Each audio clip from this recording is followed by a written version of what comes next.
Toda vez que eu vou à igreja, o pastor sempre vem com essa palavra de penha em nós. Não muda a mensagem, não. Não, tu não mudou de vida ainda. Por que tanta correção? O pai corrige o filho que ama. Jesus é a verdade. O Espírito Santo é o Espírito da verdade. E onde a mentira reina, o Espírito não habita. Mas em José, o ciclo da mentira foi quebrado. E isso acontece na sua casa hoje pelo sangue de Jesus.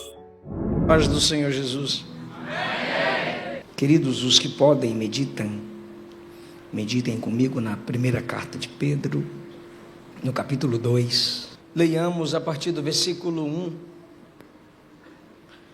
Portanto, deixando toda maldade, todo engano, fingimento, inveja e toda difamação, desejai o puro leite espiritual, como bebês recém-nascidos, a fim de crescerdes por meio dele para a salvação, se é que já provastes que o Senhor é bom. Queridos, no processo da santidade, é o tema da mensagem que eu quero pregar. Pedro foi chamado por Jesus para o discipulado e depois para o apostolado. Ninguém pode exercer apostolado sem antes ser discipulado. Ele não poderia ficar em pé diante de ninguém para pregar sem antes sentar-se para escutar Cristo. Quem assume o apostolado sem ser discipulado é facilmente um apóstata. Não criou raízes, mas Pedro criou. Pedro andou com Jesus, Pedro orava com Jesus, Pedro experimentou milagres que ninguém entre os discípulos havia experimentado, mas também foi confrontado como nenhum dos outros discípulos. Porque na hora de falar, calava, e na hora de calar, falava. Jesus treinou Pedro.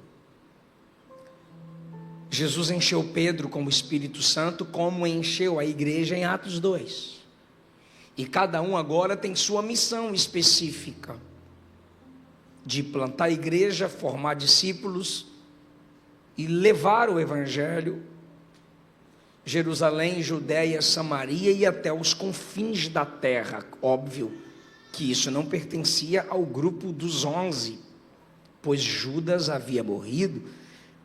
Entra Matias e depois vem Paulo, mas mesmo assim, esses apóstolos não dariam conta de evangelizar o mundo. Essa missão é da igreja. A igreja que evangeliza e ganha almas agora está sendo perseguida, e Pedro escreve uma carta para confortar a igreja perseguida, espalhada. Ele diz no capítulo 1, versículo 1, que a igreja está espalhada no Ponto, Galácia, Capadócia, Ásia e Bitínia. Ele sabia o endereço, o ponto geográfico de cada igreja local, que se reunindo nesses ambientes, fugindo de perseguições, tendo seus bens confiscados. Uma igreja sofredora, uma igreja perseguida, uma igreja que o Estado a persegue quando percebe que ela é diferente dos judeus. Pois inicialmente Roma via a igreja como uma extensão do caminho judaico. Logo eles são tudo igual. De repente a igreja se destaca da tradição judaica, cresce mais do que os judeus e vence o paganismo em Roma. Logo se torna inimigo de Roma. Roma se torna inimigo da igreja e começa a perseguir a igreja. Para esses sofredores, perseguidos, Pedro vai escrever-lhes. O que você escreveria a um povo sofredor, perseguido? Claro, buscaríamos alguma mensagem de autoajuda. Não desista, persevera. Legal. Só que quando Pedro vai falar com essa igreja, a partir do versículo 2, ele trata sobre salvação, mostrando que essa igreja perseguida tem um consolo, o Salvador, tem uma riqueza, a salvação. Quando ele trata sobre o assunto da soteriologia, que é a doutrina da salvação, ele entra na questão da santidade, que é se parecer com o Salvador. Se é salvo, entra no processo de santificação. Então, a partir do versículo 13, ele vai exigir santidade. De quem? Dos salvos. Deus só exige santidade de quem é salvo. Então, não adianta pregar santificação para ímpio. O ímpio é o sujo que vai se sujar cada vez mais. Quem é sujo,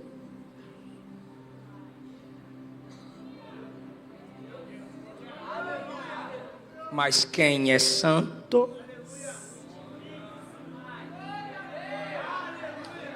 toda vez que eu vou à igreja, o pastor sempre vem com essa palavra de peia em nós, não muda a mensagem. Não, tu não mudou de vida ainda.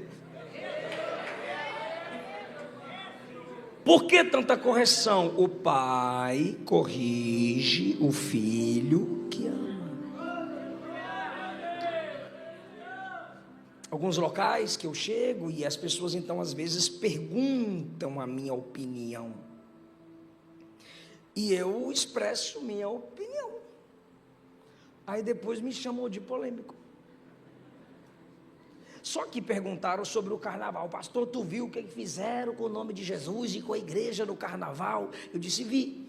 Você não vai falar nada? Eu falei, o quê? Combater, denunciar, mas o que se é natural deles? É o jeito deles. Eles têm que fazer isso porque faz parte da natureza deles. Agora, o crente fazer, aí tem que apanhar. Então os ímpios vão fazer aquilo lá sempre, mas sempre com Jesus, porque se não fizer não é ímpio. Agora se tu fizer, te prepara, irmão.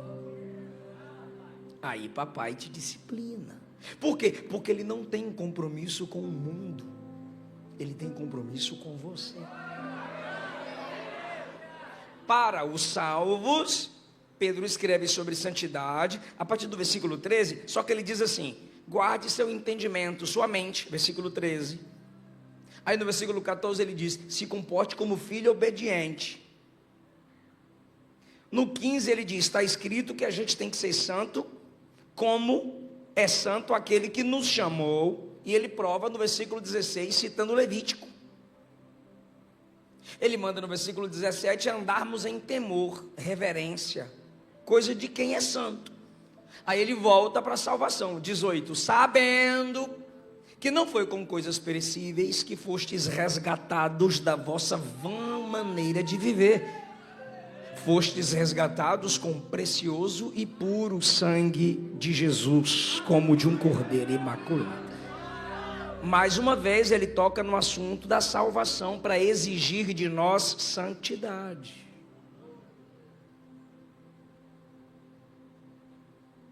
Aí no 22 ele diz, tendo a vida purificada pela palavra, amem uns aos outros. Aí ele volta para a salvação, porque vocês foram regenerados. Então ele diz, se purifique na palavra, porque você já nasceu de novo, regeneração, novo nascimento. Então ele está deixando claro, é o que o texto está dizendo, você precisa viver em santidade, porque você foi salva, você foi salvo. Só que, quando ele trata inicialmente sobre santidade, no capítulo 1, a partir do versículo 13, ele fala de modo geral, guarde a mente, se comporte como filho, ande em temor, purifique sua alma na palavra. Aí a gente diz, amém, ô glória. Mas quando chega no capítulo 2, ele dá nome aos pecados. Ele cita o que a gente precisa deixar. Ele cita aquilo que estava fazendo com que a igreja perseguida, sofredora, não crescesse. É como se ele dissesse: esses pecados estão impedindo vocês de crescerem em santidade. Ele vai responsabilizar a igreja, e ele diz no capítulo 2, versículo 1, que é uma continuação do capítulo 1, a partir do versículo 13. Deixando toda maldade. Toda maldade. Deixar aqui é deixar de lado. É o gesto de tirar uma roupa suja. Pois esses pecados citados são como roupas contaminadas, sujas, manchadas, que te identifica como gente manchada e suja. Ele diz: deixe, remova, abra mão, renuncie toda maldade. A maldade aqui é o desejo de causar dor ou sofrimento no próximo.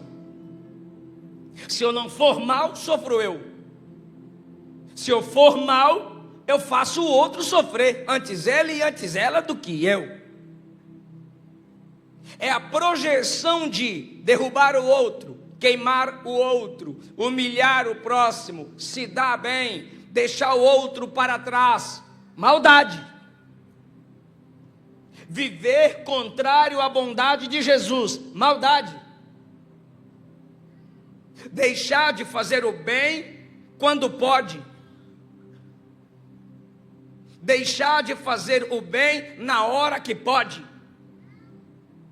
Negar a prática do bem porque parece que no seu tempo, na sua hora ou rapidamente não haverá algum tipo de retorno, reconhecimento ou aplauso. Maldade.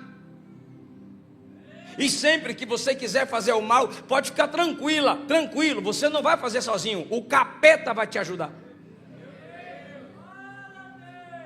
Vai impulsionar, vai facilitar, vai abrir caminhos. Para fazer o bem, luta, batalha travada é nessa terra. Agora para fazer o mal, meu Deus do céu, eu passo 15 dias tentando ensinar um capítulo bíblico para os meus filhos, para memorizar. Agora, coisa ruim na escola, na internet, aprende em 3 segundos. Sai, Satanás, sai. Maldade. Por quê? Porque o ser humano é mau. É caído em sua natureza humana, pecaminosa. Para ensinar o bem, a Bíblia diz aos nossos filhos, a gente tem que inculcar a verdade do Evangelho, insistir, repetir, falar, cobrar, desenhar, anotar, dar um jeito, colocar na salinha. Agora, a maldade não precisa ensinar. Assim é com todo ser humano.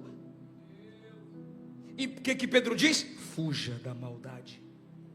Diga não, sofra, mas fuja da maldade.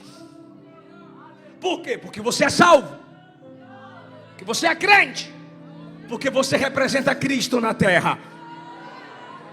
Agora, Pedro, qual tipo de maldade? Aí ele vai citar o catálogo dos nossos vícios. Ele diz, primeiro, versículo 1, deixando todo engano.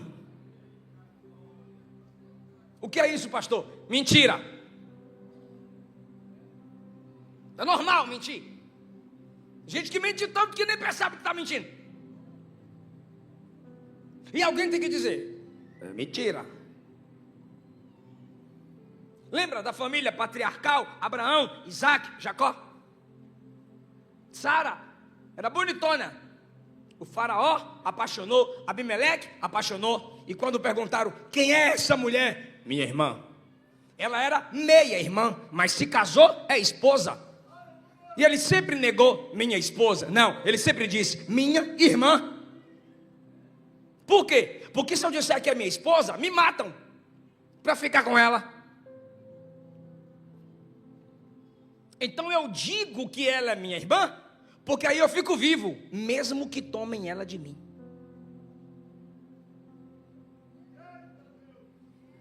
E uma verdade pela metade é uma mentira completa.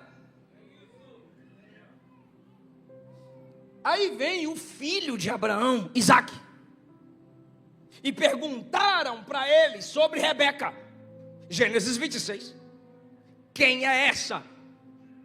E ele comete a mentira do pai. Minha irmã, mentira, era esposa.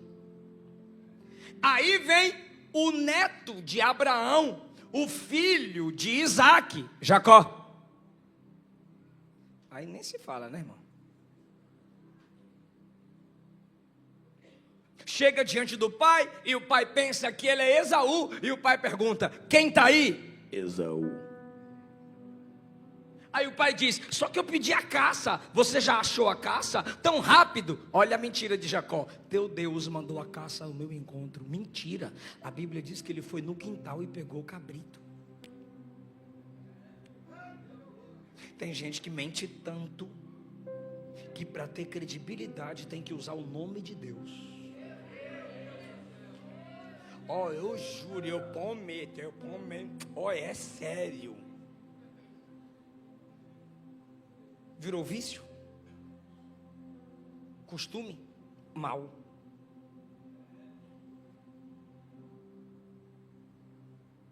E ele diz: deixai a mentira. Olha, presta atenção, deixai a mentira. Jacó mente. Aí você vai traçando o gráfico: Abraão, Isaque, Jacó. E aí vem o José. Os irmãos do Zé não suportam o Zé por inveja. Aí, quando o Zé vem de longe, pegam a capa colorida do destaque, arrancam do José, vendem José para o Egito, pegam a capa, mataram um cabrito. Lembra que o pai matou um cabrito para enganar o avô? Agora que mata um cabrito para enganar o pai, são os filhos de Jacó. Vou facilitar. Jacó matou um cabrito para enganar Isaque. Os filhos de Jacó matam um cabrito para enganar Jacó. Porque Deus não se deixa escarnecer. O que o homem semear, isso ele vai colher. Ou você muda a semente, ou o teu pecado te achará.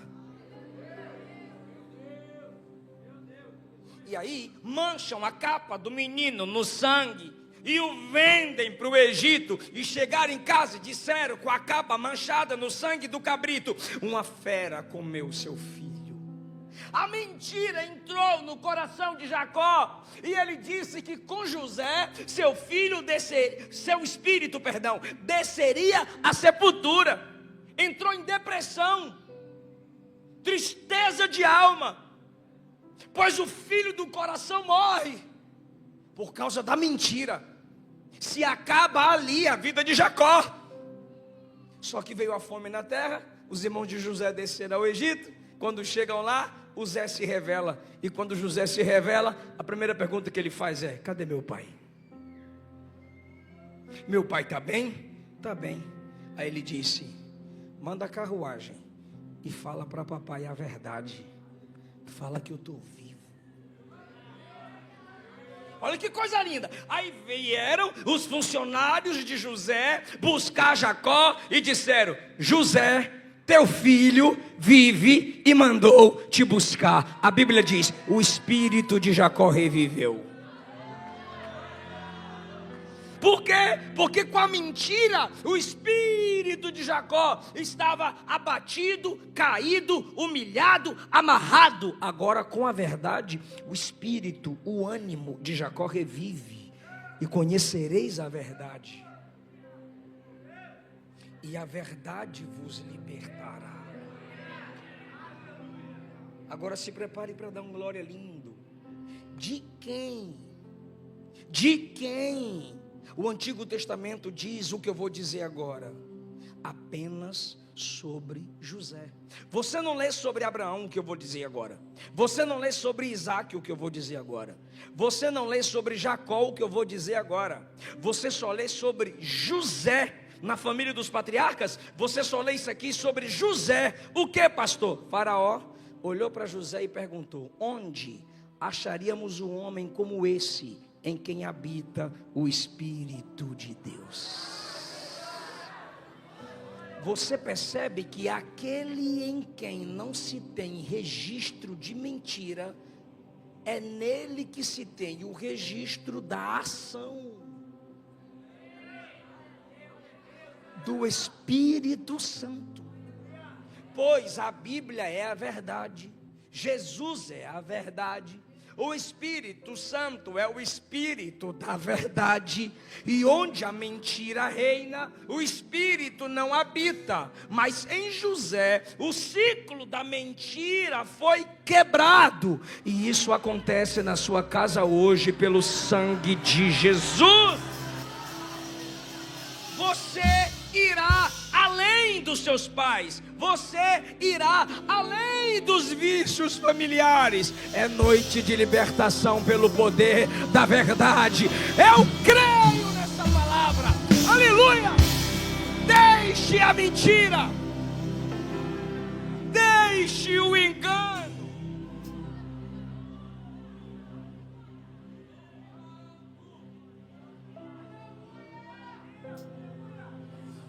Deixem o fingimento, está aí no versículo 1. Pastor, o engano e a mentira e o fingimento está na mesma pauta, no mesmo estilo de vida, mas tem um significado mais detalhado. É o traiçoeiro, é a pessoa que usa meios questionáveis para obter vantagens. É o hipócrita, é gente que assume aparência de verdade para que quem não tem experiência seja enganado. É o famoso duas caras, motivos sempre adulterados, aparentemente puro, glória a Deus, pura, aleluia, mas o coração é um poço de perdição. Se esconde atrás do terno, da gravata, da Bíblia grande. A vida é um palco e ele é um ator. Ela é uma atriz. Exprimem palavras que não expressam a verdade do coração. Finge ser aquilo que não é. O jejum, a oferta, a adoração não é para a glória de Deus, é para a exposição. E a gente entra nesse caminho de hipocrisia quando você está no culto mascando chiclete, olhando o Instagram. De repente a mídia vem para postar foto bonita. O culto foi uma bênção, estou maravilhado. Nem para alguém chegar lá no comentário e perguntar assim: e a palavra, como foi?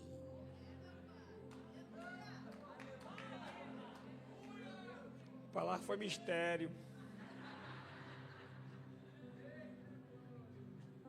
Enquanto a maldade é a atitude intencional de fazer o mal contra o próximo, a hipocrisia ou o fingimento é a atitude de ocultar o mal nas palavras e gestos. Como assim, pastor? Um abraço, tamanduá. Chora, lágrimas de crocodilo. Cara de Abel, coração de Caim.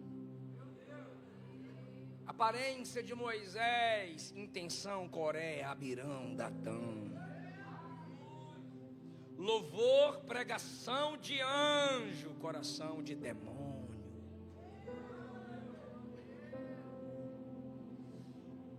Cuidado, as máscaras caem nas horas mais impróprias.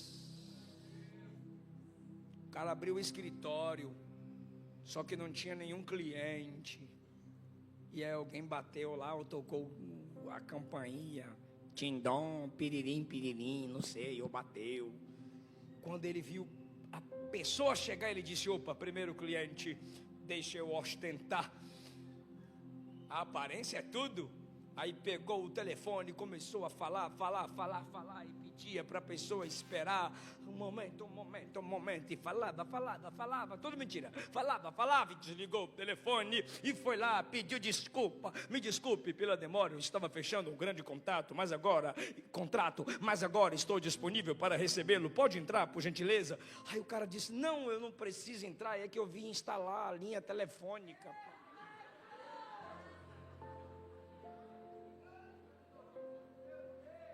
A questão é, ou a gente arranca a máscara da hipocrisia, ou Jesus arranca. Ah, pastor, mas Deus não envergonha ninguém.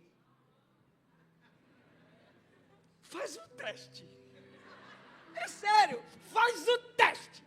Continua envergonhando o evangelho. Continua. Tenta Deus. Desafia Deus.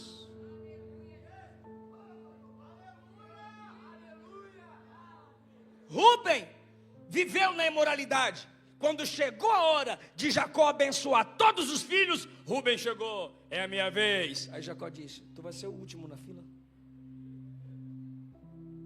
Você assumiu o leito de seu pai. Quando você menos imaginar, a máscara cai. Judas, o cara da confiança, o tesoureiro, o secretário, o cara que ia na frente e resolvia tudo, o cara era o diabo, e pensou que nunca seria exposto, sempre envergonhando a adoração que as pessoas ofereciam a Jesus. À mesa Jesus disse, aquele. E a Bíblia diz que foi junto, a mão de Jesus e a mão de Judinha, a mão dos dois indo para o prato. Aí Jesus disse, aquele que comigo põe a mão no prato, esse vai me trair.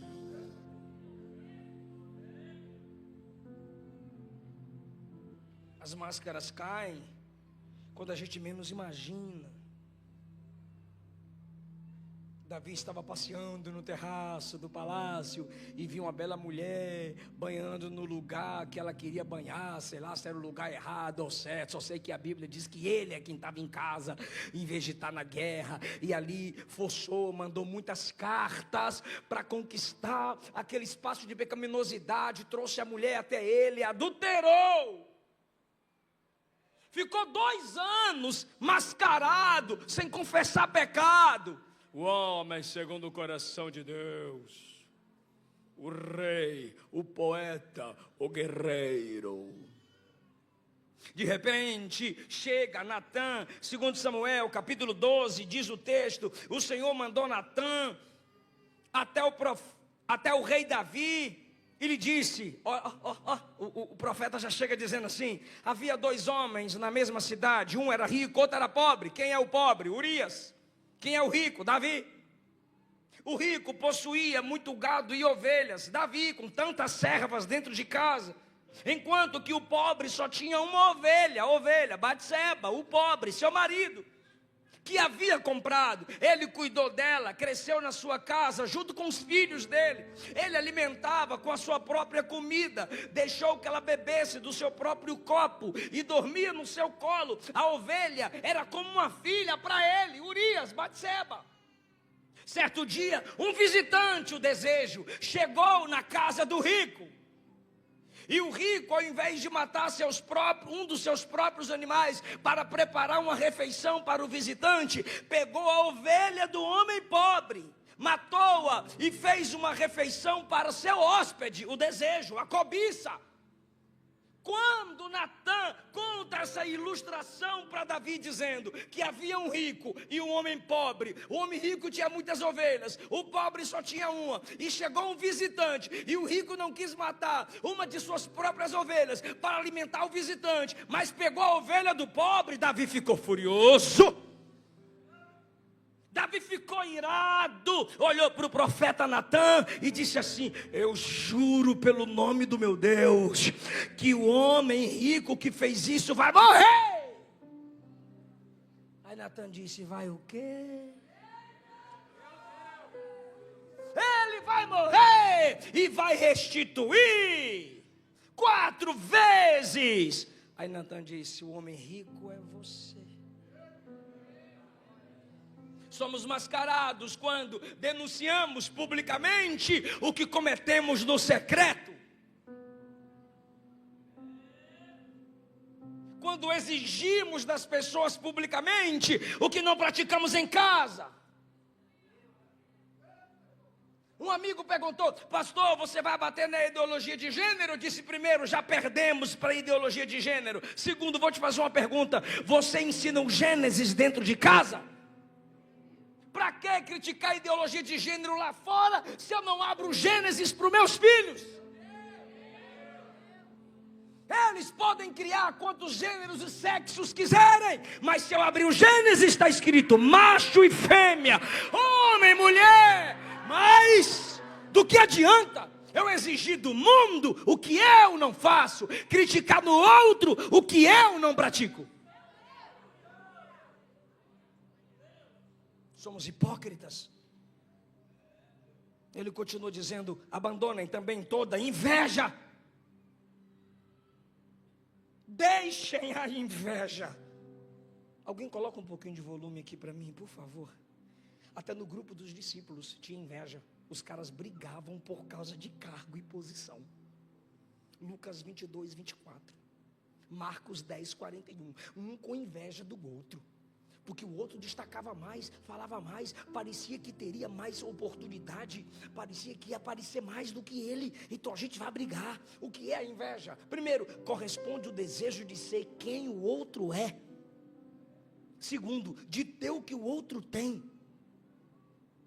Possuir o que o outro possui. Quarto, a inveja é dominada por ingratidão. Por quê? Porque tem alguém auxiliando, curando, ajudando, oportunizando. E enquanto isso, o coração do invejoso não agradece. O coração do invejoso está projetando como assumir o lugar do outro, como derrubar ou como ser melhor. Por quê? Porque quem discipula quer sim que o outro seja melhor. Isso vem de Jesus em nós. Quem crê em mim fará obras maiores do que as que eu faço. Moisés treina Josué para quê? Para entrar na terra prometida que Moisés, não vai entrar. Liderança tem coração de pai, e todo pai quer que o filho vá além. Guarda seu coração da inveja, que começa com a comparação. Por que ele não eu? Por que ela não eu? Aí quando você vai questionar, talvez alguém lhe diga que você está com complexo de inferioridade. Não é complexo de inferioridade não, é que tu é inferior mesmo. Você sabe menos. Você tem menos experiência. Você ainda está aprendendo. Assuma sua posição. Assuma seu lugar. Cala a boca, senta, aprende, depois fica em pé e fala. Aprende com quem está fazendo, observa, depois você exerce o seu chamado. E tem outras áreas da vida. Por que que Paulo escreve a Tito para as mulheres casadas instruírem as mais novas? Porque as mulheres casadas têm experiência para instruir as mais novas. Então as mais novas têm que se submeter à sabedoria das mais velhas. As imaturas têm que se submeter ao conhecimento das maduras. A gente precisa entender que na igreja é assim, gente. Ninguém é tão cheio que tenha tudo, ninguém é tão vazio que não tenha nada. É só aprender um com o outro. E olha como o diabo é esperto. Exemplo, eu vou usar a minha área. Eu sou pregador, ele é baixista. Quem quer crescer na música não vai me invejar como pregador, vai invejar o baixista. Se o problema é a inveja, por que que tu não invejou o pregador? Porque não é isso que você quer para a sua vida. É aquilo. Então, se é a área musical que você quer para a sua vida, entenda o que o diabo faz. Ele distorce o propósito. Por quê? Porque se tem alguém melhor na área que você quer crescer, é porque essa pessoa pode te instruir, te fazer melhorar, te fazer crescer. Mas aí a carnalidade fluir um desejo mesquinho de por que ele pode ou não posso, por que ele tem e eu não tenho. Espera aí, começa a comparação, a fofoca e a disputa. Eu já cheguei em locais que pregadores não me cumprimentam. Aí depois o cara vem pedir desculpa. É que eu vi um vídeo no TikTok. Véi, tu guarda a raiva de um cara por causa de TikTok. Daqui a pouco você está fazendo dancinha também. Não é mais fácil eu me conectar àquele que já está vivenciando o que eu vou viver futuramente? Então o diabo sabe que se você se conectar a quem já está vivendo o que você quer viver, você vai dar muito trabalho para ele. O diabo sabe que se você se conectar a alguém que já está vivendo o seu chamado, você vai ganhar muitas almas, você vai prosperar no reino. Então o diabo vai fazer com que você alimente a inveja através da comparação. Então, em nome de Jesus, você não precisa se preparar para tomar o lugar de ninguém. Você tem que se preparar para tomar o que Deus preparou para você, para assumir a posição que Ele tem para você. Você não precisa invejar a família de ninguém. Aprende com a família que aos seus olhos é perfeita a cuidar da sua. Então, chega para o pregador, para o pastor ou para quem exerce o que você admira e deseja. Qual é o caminho? Me ensina, me instrui. Quem você escuta? Com quem você aprendeu? Que tipo de material você lê? Conversa comigo, me ensina. É assim que a gente vai quebrando esse negócio chamado inveja entre nós. Alguém está entendendo essa palavra? Deixem a inveja. E por último ele diz: deixem toda difamação. Murmuração aí é difamação, é murmurar do outro às escondidas. Lembra de Israel sempre murmurando contra Moisés? Nós murmuramos uns contra os outros. E a difamação gera fofoca. E quando é que ela nasce? Maledicência. É falar do outro quando ele não está presente para se defender. É trazer à tona comentários excessivos e destruidores. Não é comentar, não é questionar, não é ficar no campo das ideias. É falar com a intenção de destruir reputação.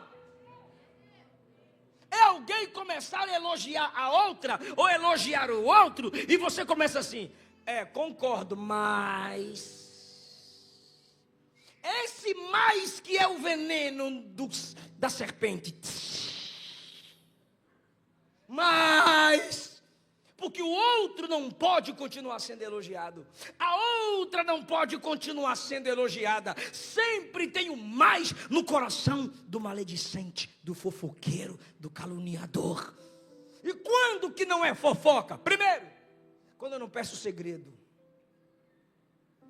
Tu já leu 1 Coríntios 1:11? Paulo diz assim: meus irmãos, alguns das pessoas da família de Cloe me contou que vocês estão vivendo em contenda.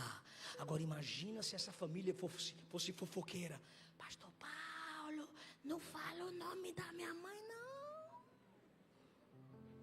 Pastor Paulo, esconde quem é nós, só fala para eles. Mas não, era tão transparente, era tão verdade, era com a intenção de restaurar, que eles deixaram que o nome da família fosse registrado. E está aqui até hoje. A família de Cloe falou para Paulo os problemas da igreja em Corinto. Deixa eu falar, eu posso falar para aquela pessoa, ou para aquele homem, ou para aquela mulher, o caso que chegou até mim? Um cara chegou do meu lado detonando um pastor, mas detonando mesmo, e eu tinha o contato, e enquanto ele falava, peguei meu celular, enquanto ele falava, desbloqueei o celular, e enquanto ele falava, coloquei para chamar, e enquanto ele falava, liguei, e enquanto ele falava, atendeu. Falei: fulano, o fulano aqui quer falar com o senhor. Falei: quer sim. Eu não. e vazou, nunca mais. Porque fofoqueiros são covardes. Fofoqueiros criam facções na igreja. Eles colocam jovens contra mulheres, mulheres contra varões, varões contra outro grupo, e aí vai criando facção na igreja, dissensões na igreja.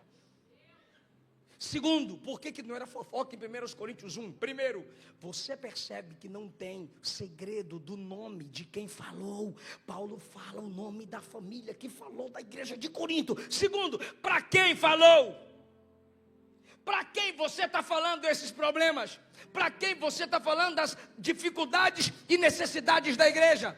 Para quem você está passando prints, informações e áudios? Tem alguma coisa a ver com a igreja? Não. Tem alguma coisa a ver com a solução do problema? Não. Fofoqueira.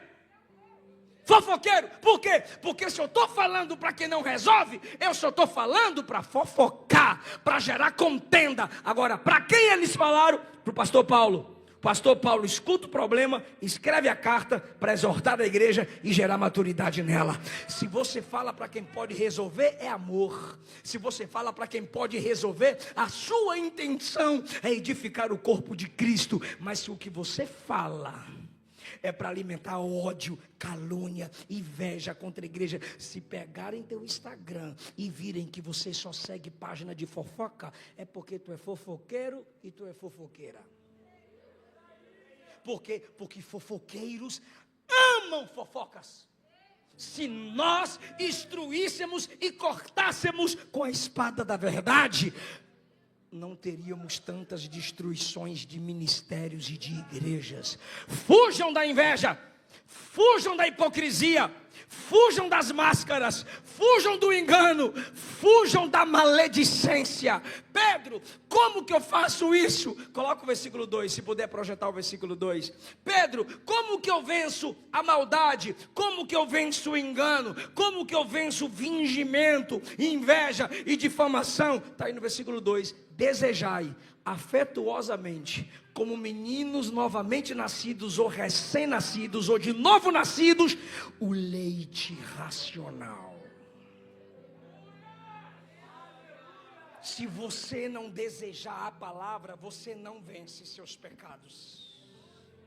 Se nós não substituirmos esses pecados pelo desejo das Escrituras, não venceremos nossas fraquezas. Cada um de nós aqui temos nossas guerras, temos nossas batalhas, mas se não for pela palavra, ninguém é limpo, ninguém é purificado. E por que ele fala para você desejar o leite? Porque você nasceu de novo, e como um bebê, quando a gente nasce, a gente quer é leite. E quando o bebê quer leite, pode estar quem for na igreja, pode estar quem for do lado. Tu já ouviu uns bebês chorando aqui, irmão. É o pastor que está pregando, minha filha. Eu estou nem aí, eu quero é leite. Pode ser quem for, a criança quer o leite. Pode ser a proposta que for, que o diabo vier de lá para cá. Eu quero a palavra, eu quero a Bíblia, eu quero Jesus. Leite. Por que ele usa o termo para a palavra, a imagem do leite? Porque a gente está crescendo. Alguém está entendendo essa palavra, irmão? Deixa eu falar um negócio para você. Bebê que não cresce se monstrifica. Então eu não tenho problema nenhum de você ser novo convertido. Eu não tenho problema nenhum você dizer eu sou novo na fé. Meu problema é que eu te conheço há 10, 15 anos e você não cresce na palavra, você não flui nos dons, você não amadurece na liderança. Olha o que Pedro diz: desejai o leite da palavra, como bebês recém-nascidos, para crescerdes. Crescer para quê, Pedro? Para salvação. Por que ele usa o termo leite para as Escrituras? Porque o leite não precisa da morte. Vou repetir: o leite não provém da morte. Quem quiser churrasco, mata o gado. Agora, se quer o leite, vem da vida. Se quer o leite, vem da mãe que é viva. Por que Deus promete terra que mana leite e mel? Era uma promessa viva, era uma terra de prosperidade viva. E Jesus está dizendo a alguém aqui: se você quer crescer na palavra, volta para a palavra lendo, meditando. Se você quer crescer no ministério, volta para a palavra lendo, meditando. Quer compor com autoridade, quer servir na igreja com humildade, autoridade diante de Deus, leite, o leite da palavra. Aqui tem força, aqui tem vida, aqui tem energia. O vento vai soprar de lá e para cá, mas eu estou crescendo, eu estou me desenvolvendo. Eu não vou recuar, eu vou avançar, porque a palavra me sustenta. Desejai, grita aí, desejai. É para gritar, desejai. É isso que Pedro está dizendo. Gente, substitua. Você pode desejar maldade, você pode desejar engano, você pode desejar fingimento, você pode desejar inveja, você pode desejar difamação e você pode desejar a palavra. Escolha. Agora escute o que eu vou lhe dizer. Se você desejar a maldade do versículo 1, não vai ter a palavra do versículo 2. Da mesma forma, quero ver quem vai dar glória. Da mesma forma, se você desejar afetuosamente o leite do versículo 2, não vai ter o pecado do versículo 1. Eu estou lhe dizendo que o pecado te afasta da palavra, mas da mesma forma, a palavra te afasta. Aleluia, desejai. Você pode vencer o fingimento, você pode vencer a mentira, você pode vencer a inveja. Como? Assumindo um compromisso com a palavra. Leia, estuda, deixa ela entrar dentro da sua alma. Desejai afetuosamente o leite, o alimento. Sabe o que é isso? Proteja a sua fome. Estou chegando em casa, estou no aeroporto. Aí eu comunico com a minha esposa e ela fala: eu fiz almoço, não come aí. Não. Sabe o que ela está dizendo? Protege a fome. Se você come uma balinha, um chiclete, uma coxinha, uma coca, você vai chegar sem fome, mas não vai te nutrir. Então vem com o estômago vazio.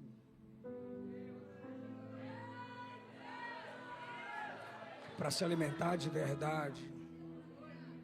É assim com a vida cristã. Sabe por que você não tem desejo de ler Bíblia? Porque o feed sem fim te alimenta. Aqui ó. Você passa. Audiovisual te encanta. E o algoritmo é inteligente, igual o Satanás. Ou seja, estrategista. Eu não estou demonizando as redes sociais. Eu disse que é estrategista. E o diabo é estrategista. Aquilo que você viu, passou alguns segundos fixando o olhar, curtiu, colocou mãozinha, risadinha, gostei, kkk, pode ir, Sarnaldo, concordo, é nóis. Vai aparecer de novo, e de novo, e de novo. Aí tu diz: vou sair do Instagram pro TikTok. Aí chegar lá, o já pegou, meu irmão, já te captou. É nóis, tu já caiu no laço. E ali você vai. E a Bíblia empoeirando. E a Bíblia amassada, destronchada no porta-mala. Aí tu chega num culto como esse: minha alma anseia por ti. Jesus diz: mentira. Porque quem me ama guarda a minha palavra. Aleluia!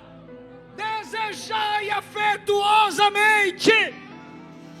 Na Ilha dos Cocombas, uma irmã participou de um seminário. E quando acabou o seminário, ela foi para casa. E eram 2 a 3 dias a pé para chegar em casa junto com a caravana. No meio da estrada, eles comentando sobre o seminário, que durou 3 dias. Ela percebeu que não conseguiu anotar e esqueceu. Sabe o que ela fez? Voltou.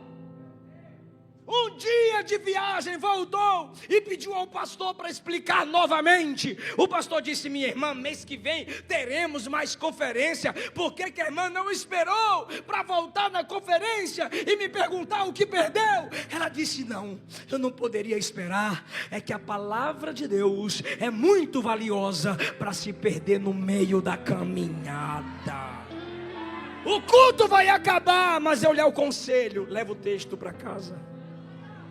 Leva a palavra ardendo no coração. Pregue isso aqui para os seus amigos. Passe isso aqui para os seus filhos. Eu sinto a presença de Jesus nessa palavra. E o Espírito Santo está dizendo: alguém chorou hoje, alguém pediu hoje: Jesus, me ajuda a vencer minhas fraquezas. Jesus, me ajuda a vencer os meus pecados. Aqui está o fogo que vai queimar sua carnalidade. Aqui está o alimento que vai fortalecer sua alma. Aqui está a espada que vai cortar seu contrato com Satanás. Aqui está o livramento de Deus na sua vida. Aleluia! Aleluia! Desejai. Para quê? Para crescer para a salvação. Coloca o versículo 2 de novo para a gente encerrar. Desejai o puro leite espiritual como bebês recém-nascidos, a fim de crescerdes por meio dele para a salvação. Olha lá, para a salvação, para a salvação. Tudo que você precisar para a salvação está aqui. Isso é só escritura, salvação. Isso não quer dizer que a gente não crê nos dons. Isso não quer dizer que a gente não precisa dos dons. Isso quer dizer que o que a gente precisa para a salvação, para amadurecer na fé, está aqui.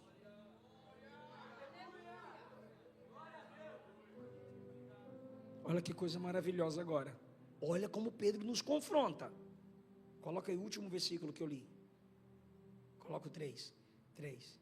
3. 3. 3. Lê, igreja, 1, 2, 3. Pronto. Olha o que ele diz.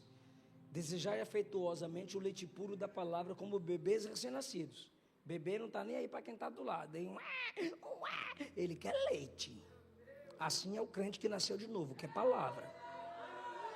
Se a palavra diz que Jesus cura, eu quero a cura que está na palavra. Se a palavra diz que Deus fala através desse ministério, eu creio em dom de revelação, profecia, eu creio. Se está na palavra, eu quero. Eu desejo o que está na palavra, ok.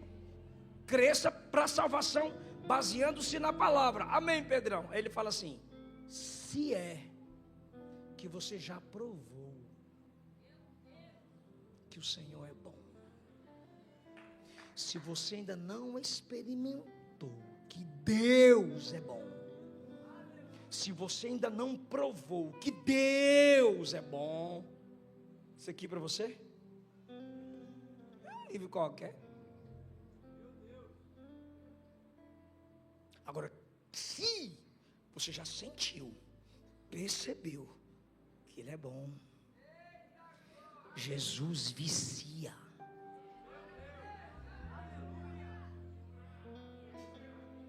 Agora,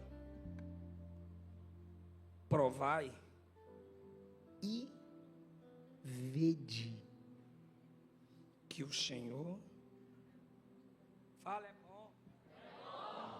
Provai e que o Senhor.